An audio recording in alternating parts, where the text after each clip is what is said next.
किसी समांतर श्रेणी का प्रथम पद 5, अंतिम पद 45 और योग 100 है। पदों की संख्या और सारवंतर ज्ञात कीजिए। किसी समांतर श्रेणी का प्रथम पद 5, प्रथम पद ए होता है, ए प्रथम पद 5 है।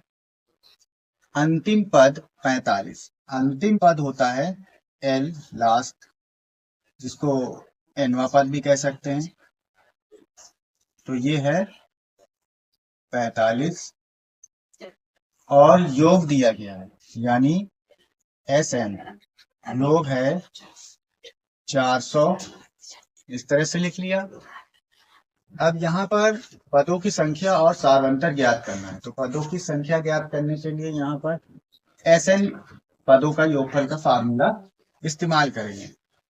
तो यहाँ लिखेंगे एस एन बराबर n बटे 2 प्रथम पद प्लस अंतिम पद, यानी a प्लस एल, ए प्रथम पद और एल अंतिम पद। अब इसे यहाँ मान रखेंगे। एस एन 400 है, तो इसकी जगह पर 400 लिखा। n बटे 2 ये ऐसे लिखा जाएगा, n ये पदों की संख्या है, इसको निकालना है, तो n बटे 2 ऐसे ही लिखा। अब यहाँ a प्लस एल, a है प्रथम पद 5 प्लस एल अंतिम पद है 45, तो इसकी जगह पर यहाँ लिखेंगे 45।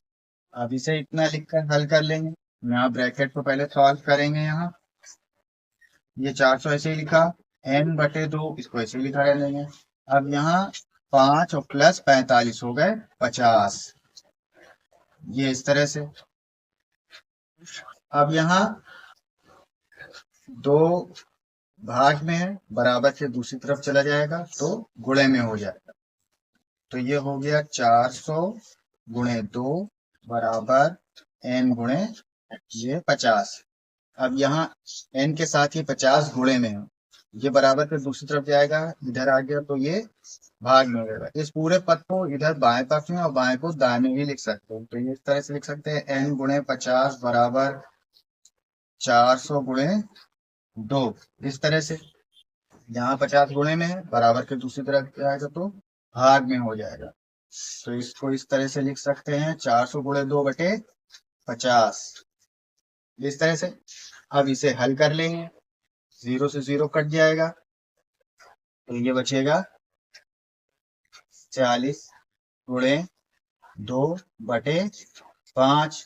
अब 5 से इस 40 से भाग दे देंगे, 8 बार में कट जाएगा, तो ये हो जाएगा 8 गुणे 2 और ये 5 कट गया है, तो 8 गुणे 2 यानी ये हुआ 16। तो इस तरह से n का मान मिलेगा 16, पदों की संख्या 16 आ गई। अब निकालना है सारवंतर।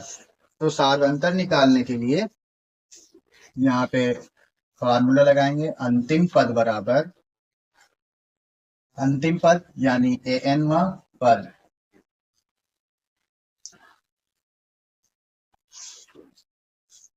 प्रथम पद plus n minus 1 into D. इसका मतलब हुआ कि ये प्रथम पद प्लस पदों की संख्या, यहाँ n माइनस 1 और ये d सारवंतर। ये l अंतिम पद है, nवा पद यहाँ पर ये l an बराबर 45 है, इसकी जगह पर 45 लिखेंगे, बराबर a की जगह 5, a का मान ये 5 दिया गया है तो 5 लिखेंगे। यहाँ n यहाँ निकाला है 16, n बराबर 16 ज्ञात किया है, तो यहाँ n की जगह पर रखेंगे 16 माइनस 1 और ये d सारवांतर है, इसका मान निकालेंगे, ऐसे ही लिखा जाएगा। अब यहाँ ब्रैकेट को पहले हल कर लेते हैं, 45 ऐसे ही लिखा, 16 में से 1 को घटाया बचे 15, तो ये सब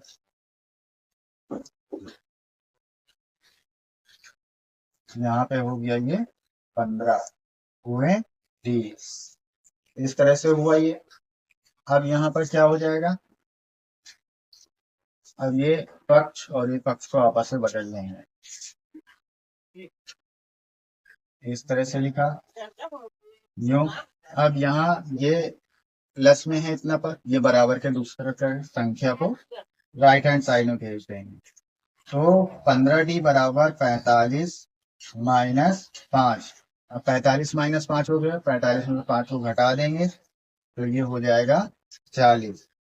तो 15D बराबर आ गया 40। अब यहाँ 15D के साथ गुणे में है, बराबर से दूसरी तरफ जाएगा तो भाग में हो जाएगा। तो D बराबर हुआ 40/15। अब इसको हल कर लेंगे। अब ये 5 से कट जाएगा तो इसको 5 से काट देंगे। 5 से काटेंगे, 5 अठे 40 और 5 यहाँ 15, इस तरह से कट जाएगा। तो ये आया D सार्वांतर 8/3। इस तरह से ये मिल गया। तो इस तरह से पदों की संख्या और सार्वांतर निकल आए। तो यहाँ लिख सकते हैं, अतः पदों की संख्या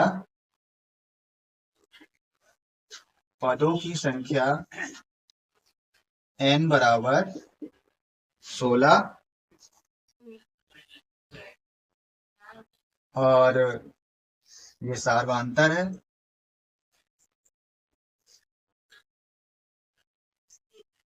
सार अंतर D बराबर 8/3। इस तरह से ये हल किया गया।